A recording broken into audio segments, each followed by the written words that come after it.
Halo Bapak Ibu, saudara-saudari sekalian, lovers and haters. Salam cerdas Indonesiaku. Jumpa lagi kita pada kesempatan kali ini. Bagi Anda semua yang belum subscribe channel saya, silakan subscribe channel saya.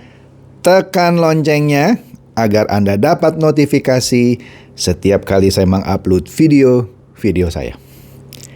Oke, pada kesempatan kali ini saya akan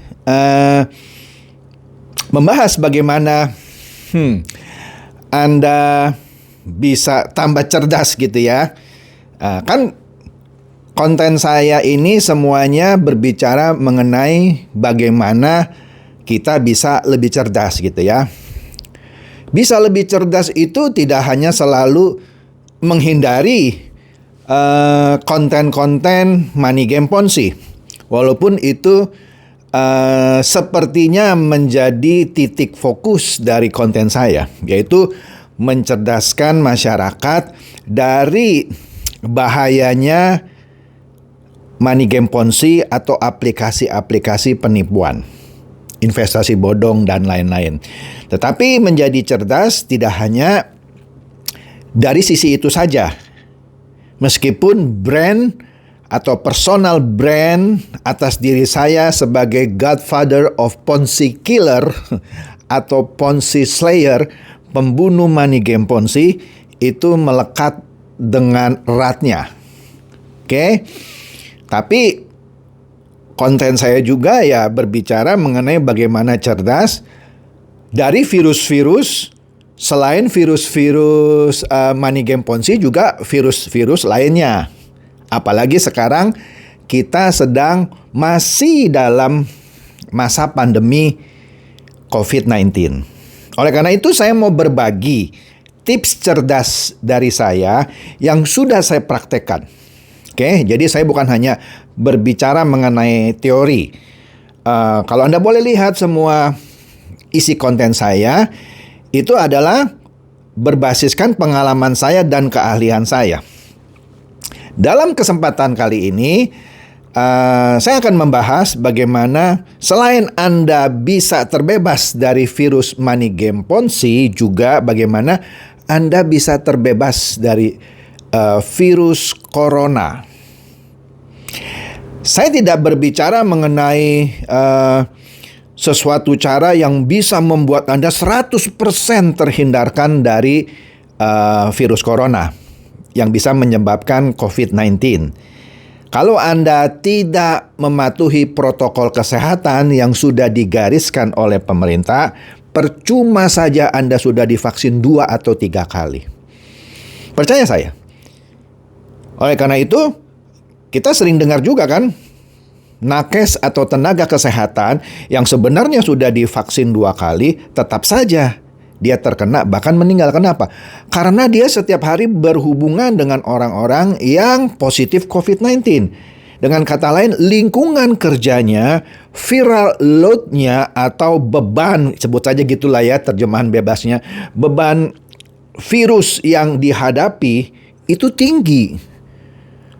Maka dari itu meskipun dia pakai APD, ya alat pelindung diri gitu ya, atau masker yang bagus pun, begitu dia lengah sedikit, misalnya ketika dia mau makan, dia lupa tangannya masih kotor, dia buka maskernya di situ, tangannya yang masih kotor menyentuh lubang hidung atau mata misalnya, terkenalah dia, ya, karena dia bekerja di lingkungan yang viral load-nya tinggi. Jadi meskipun dia sudah divaksin 2 kali atau bahkan pakai APD, masker, lengah sedikit saja dia masuk.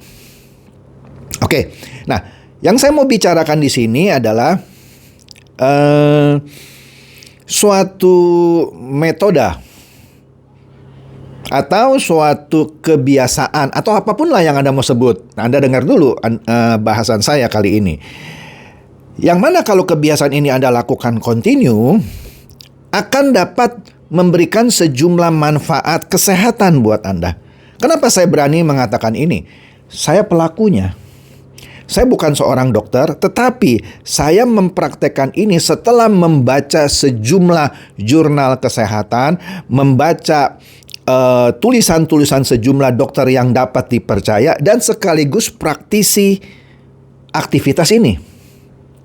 Apa aktivitas ini? Aktivitas ini adalah puasa otofagi. Puasa otofagi. Ya tergantung orang nyebutnya, bisa otofagi atau otofagi. Oke? Nah, apa itu puasa otofagi atau otofagi? Begini, sebelum saya masuk ke dalam yang lebih teknis, saya akan bahas ini dalam beberapa sesi. Jadi tidak usah khawatir, ini adalah introduksinya dulu untuk memberikan Anda pengertian. Mengapa puasa otofagi itu bisa meningkatkan imunitas Anda sehingga Anda lebih siap ketika menghadapi serangan virus corona. Tapi sekali lagi ya, saya tidak berbicara bahwa puasa otofagi ini menggantikan vaksinasi. Saya juga tidak sedang berbicara puasa otofagi ini bisa melindungi Anda 100% dari serangan virus corona. Puasa otofagi ini salah satu fungsinya adalah, atau benefitnya atau keuntungan yang Anda bisa dapat adalah meningkatkan imunitas Anda. Kenapa itu bisa terjadi? Nah, mari kita pelan-pelan bicarakan mengenai puasa otofagi ini. Sebelum saya bicara mengenai puasa otofagi, perlu dicatat. Puasa itu, ya, menariknya diajarkan oleh semua agama. Anda boleh ceklah di agama apapun ada yang namanya puasa. Artinya semua agama mengakui dan memandang penting bahwa puasa itu benar khasiatnya. Selain untuk mendekatkan diri kepada Tuhan, juga untuk kesehatan.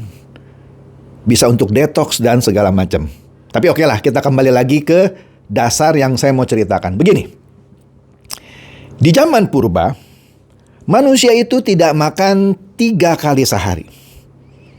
Tidak percaya? Cobalah Anda baca sejarah-sejarah mengenai manusia purba misalnya. Mereka makan sehari berapa kali?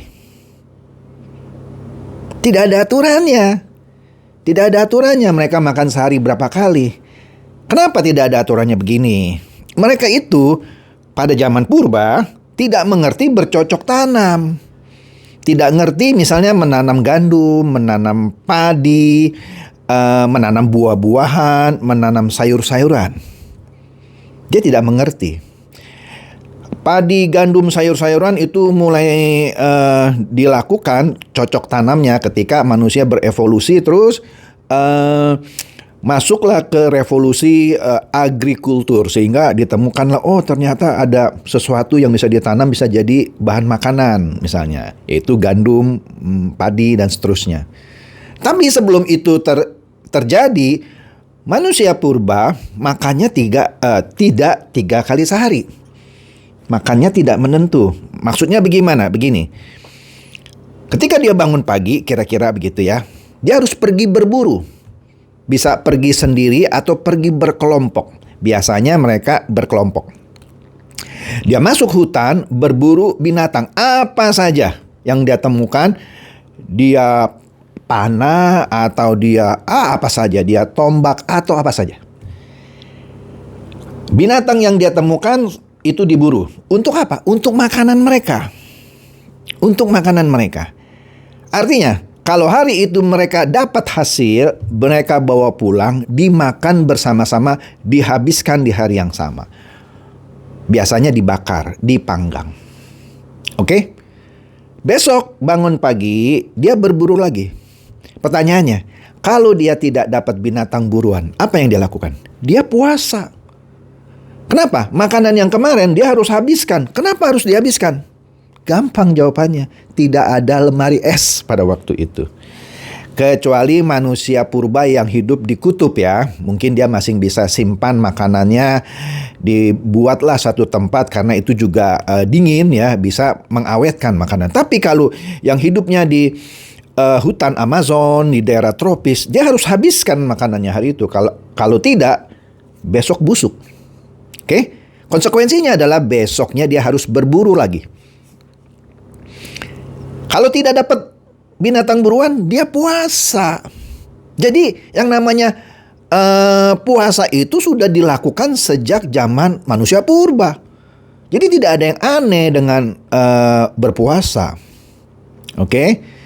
Nah, tetapi entah kenapa, saya bukannya mengkritik ya, tetapi ini menjadi pertanyaan saya, karena saya juga punya saudara dokter gitu ya. Mereka selalu menganjurkan makan itu harus 3 kali sehari. Padahal dari sejak zaman purba tidak ada aturan makan 3 kali sehari. Ya, bahkan bisa seharian tidak makan karena tidak dapat binatang buruan. Bahkan ada pendekatan medis yang bilang kalau Anda melupakan atau skip breakfast atau sarapan pagi, Anda mudah kena penyakit, Anda bisa kena kanker, dan seterusnya dan seterusnya. Saya tidak tahu penelitian mana yang menyebutkan hal itu. Padahal manusia purba sering skip breakfast, sering tidak makan, bahkan 1 harian dia puasa, tidak kena kanker tuh. Oke? Sekali lagi, saya tidak mau berdebat dengan dokter yang mengajarkan bahwa kita harus selalu makan sarapan kita. Kalau nggak bisa kena penyakit, kalau nggak bisa begini, kalau nggak bisa begitu. Saya tidak mau berdebat. Oke? Nah, lanjut. Apa yang terjadi kalau manusia itu pada satu ketika karena tidak ada makanan, dia puasa. Baik sadar atau tidak sadar, baik sengaja atau tidak sengaja. Tidak sengaja ya karena tidak ada makanan. Kalau sengaja maksudnya ada makanan tapi tidak disentuh gitu maksudnya. Oke. Ketika dia tidak makan makanan selama beberapa jam, maka ada 2 hal, minimum 2 hal ya. Saya ngomong yang sederhana dulu. Ini kan namanya introduksi. Tubuh akan mencari makanan di dalam tubuhnya sendiri karena tidak ada asupan makanan dari luar. Nah, apa yang dia cari? Timbunan lemak. Itu adalah makanan bagi tubuh kita ketika kita kekurangan makanan. Makanya tidak heran kan kalau ketika orang sakit, susah makan harus diinfus gitu ya. Begitu sembuh dia turun berat badannya. Bisa 5 kilo, bisa 10 kilo. Kenapa? Karena ada timbunan-timbunan lemak yang dimakan oleh tubuh ketika dia tidak dapat asupan makanan. Jadi kalau Anda habis sembuh sakit terus badannya agak kurus, seharusnya tidak usah bersedih. Harusnya Anda bersyukur. Serius saya. Karena kenapa? Dampak dari sakit yang Anda derita membuat Anda tidak nafsu makan, kurang makan. Itu membuat tubuh Anda mencari makanan di dalam tubuh Anda sendiri, yaitu memakani lemak. Jadi, singkat cerita, salah satu keuntungan yang paling besar gitu ya dari Anda berpuasa adalah dimakannya lemak-lemak yang ada di tubuh Anda. Nah, kemudian yang kedua, singkat saja ya, nanti di sesi berikutnya akan saya tambah. Yang kedua adalah dengan tidak Anda makan selama beberapa jam, itu akan menurunkan kadar gula Anda. Sehingga manfaat puasa berikutnya adalah memperbaiki atau bahkan mengobati diabetes. Kalau Anda intensif puasa dengan yang benar ya, bukan puasa begitu buka Anda makan sebanyak-banyaknya, percuma. Ada caranya, nanti pelan-pelan. Nah, kalau Anda konsisten melakukan puasa ini, dia juga akan menurunkan level gula darah Anda.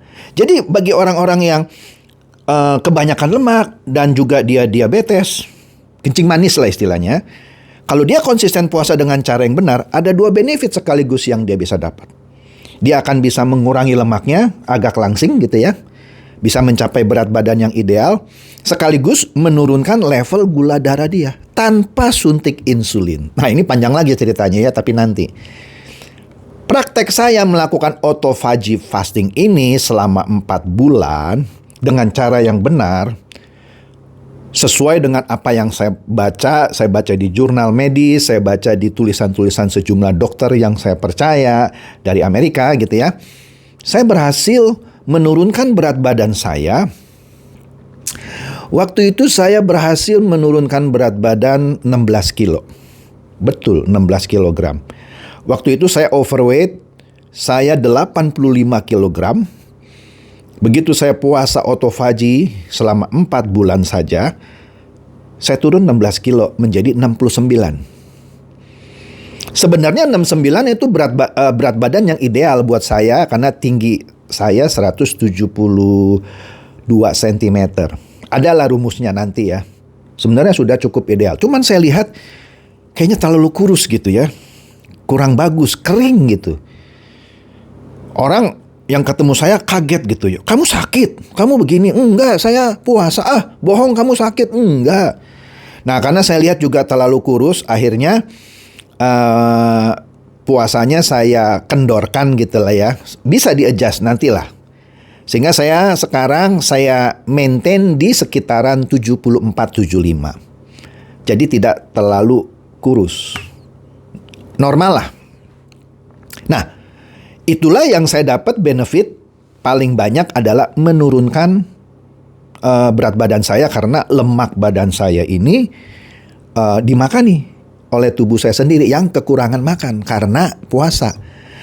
Untungnya saya memang tidak ada diabetes, jadi itu tidak masalah buat saya. Nah, tetapi buat teman-teman saya yang pernah terdeteksi diabetes ketika dia menjalani puasa autophagy ini, gula darahnya pun turun. Oke? Nah, sekarang kita bicara, sekali lagi ini introduksi ya, baru generalnya. Nanti di pertemuan berikutnya saya masuk yang lebih mendalam. Apa itu puasa autophagy? Dari tadi kan saya ngomong puasa. Nah, ini puasa autophagy itu apa? Puasa autophagy kita harus bedakan dengan puasa yang berhubungan dengan agama. Puasa yang berhubungan dengan agama biasanya dia tidak makan dan tidak minum. Puasa autophagy dia hanya tidak makan makanan tapi boleh minum air putih atau teh tawar hangat atau bahkan kopi tidak boleh pakai gula. Jadi tidak ada kalori. Gula itu kan kalori ya, ada kalorinya. Air putih pasti sama sekali tidak ada kalori.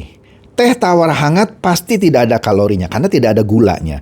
Teh hijau itu lebih bagus lagi ya, yang tawar juga tentunya. Kopi selama dia tawar juga boleh. Oke? Jadi puasa autophagy tidak makan tetapi boleh minum. Oke? Itu dulu prinsipnya. Sekarang bagaimana melakukan puasa autophagy? Banyak pendekatan, tapi saya ajarkan yang paling mudah dulu ya. Definisi saya, ya bukan definisi saya yang ciptakan ya, definisi yang sudah dibuat ahli lah, tetapi yang saya adopsi maksud saya. Puasa autophagy itu terjadi kalau Anda bisa tidak makan selama 16 jam. Wah, berat Pak kalau tidak makan 16 jam. Mudah.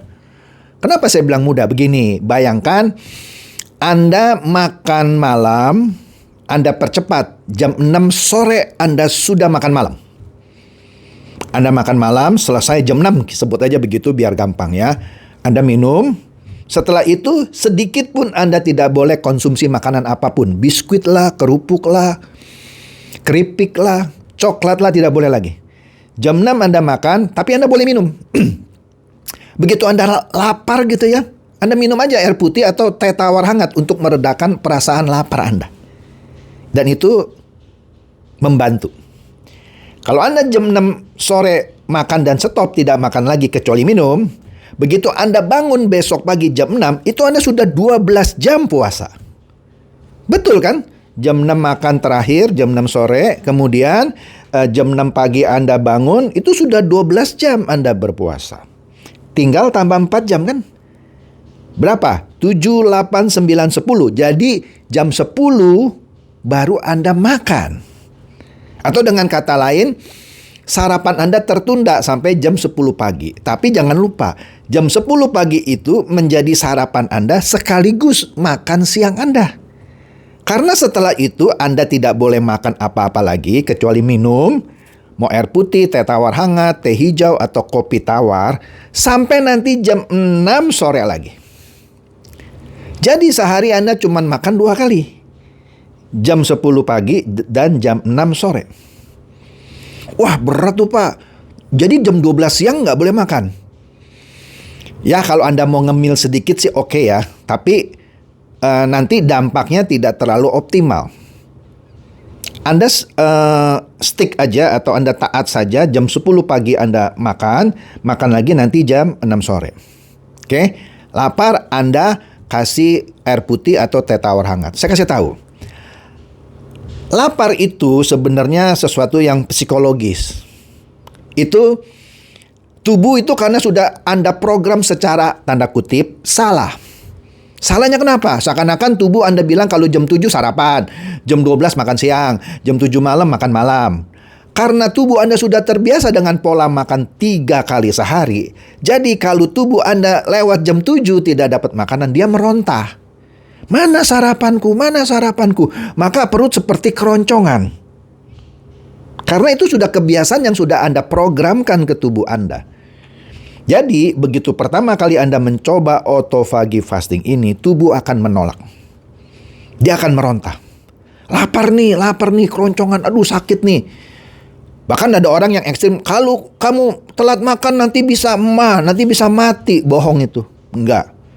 Itu efek psikologis karena tubuh sudah diprogram bertahun-tahun seperti itu. Nah, sekarang Anda memprogramkan tubuh Anda dengan program yang baru. Dengan cara makan jam 10.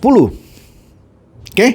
Ketika dia meronta, ketika Anda kasih teh tawar hangat atau teh hijau hangat, Anda seperti tanda kutip ya, menghardik tubuh Anda. Diam lu gitu. Nih, aku kasih teh. Wah, masih lapar gitu ya, dia meronta gitu. Kasih lagi. Kalau Anda lakukan itu seminggu, lama-lama dia tidak akan meronta lagi jam 7 pagi. Percaya saya. Kalau itu sudah Anda bisa lakukan, tubuh Anda sudah mulai terprogram, terbiasa menerima bahwa dia makannya lagi jam 10 pagi. Tapi ntar jam 12 siang dia meronta lagi, Pak, gimana? Sama, kasih air putih atau teh tawar hangat atau teh hijau hangat atau kopi tawar. Itu akan menghardik seakan-akan ya. Ini kan psikologis. Diam lu. Nih, aku kasih air putih. Kira-kira seperti itu. Itulah yang namanya memprogram ulang kebiasaan tubuh Anda yang selama ini sudah Anda program makan 3 hari sekali. Kalau itu Anda sudah bisa lakukan selama seminggu, ya, dengan ketat, percaya saya, begitu lewat 1 minggu, tergantung orang juga sih ya, ada orang yang mungkin perlu 2 minggu. Dia sudah terbiasa, nanti bangun pagi jam 7 dia tidak meronta, baru jam 10 dia mulai meronta, karena ada program kan begitu kan. Oke. Begitu Anda sudah terbiasa dengan 16 jam, Anda tambah 2 jam, menjadi 18 jam. Waduh, tambah berat dong, Pak. Nah, semakin berat Anda melatih tubuh Anda, semakin cepat efeknya. Kenapa? Seperti orang mengangkat besi. Mula-mula ngangkat besi yang ringan. Sudah terbiasa, Anda tambah dong berat bebannya kan, supaya efek terhadap otot Anda bertambah kan. Sama puasa autophagy. Anda training dulu tubuh Anda 16 jam. Setelah lulus seminggu atau 2 minggu, Anda tambah 2 jam. Menjadi 18 jam. Maksudnya, makan jam 6, makan lagi jam 12 siang. Karena itulah membuat 18 jam. Betul dong? Kalau tadi jam 10 Anda makan kan baru puasa 16 jam. Tambah lagi 2 jam menjadi 18 jam baru makan siang jam 12. Jadi makan siang Anda sama dengan makan pagi Anda itu jadi 1. Ketemu lagi nanti sore jam 6. Oke? Wah, tubuh akan mengalami goncangan lagi. Karena jam 10 dia akan menagih makanan, karena Anda sebelumnya sudah program jam 10 kan. Ya, Anda hajar aja tadi dengan air putih atau teh tawar hangat. Percaya saya, seminggu 2 minggu tubuh Anda terbiasa. Oke?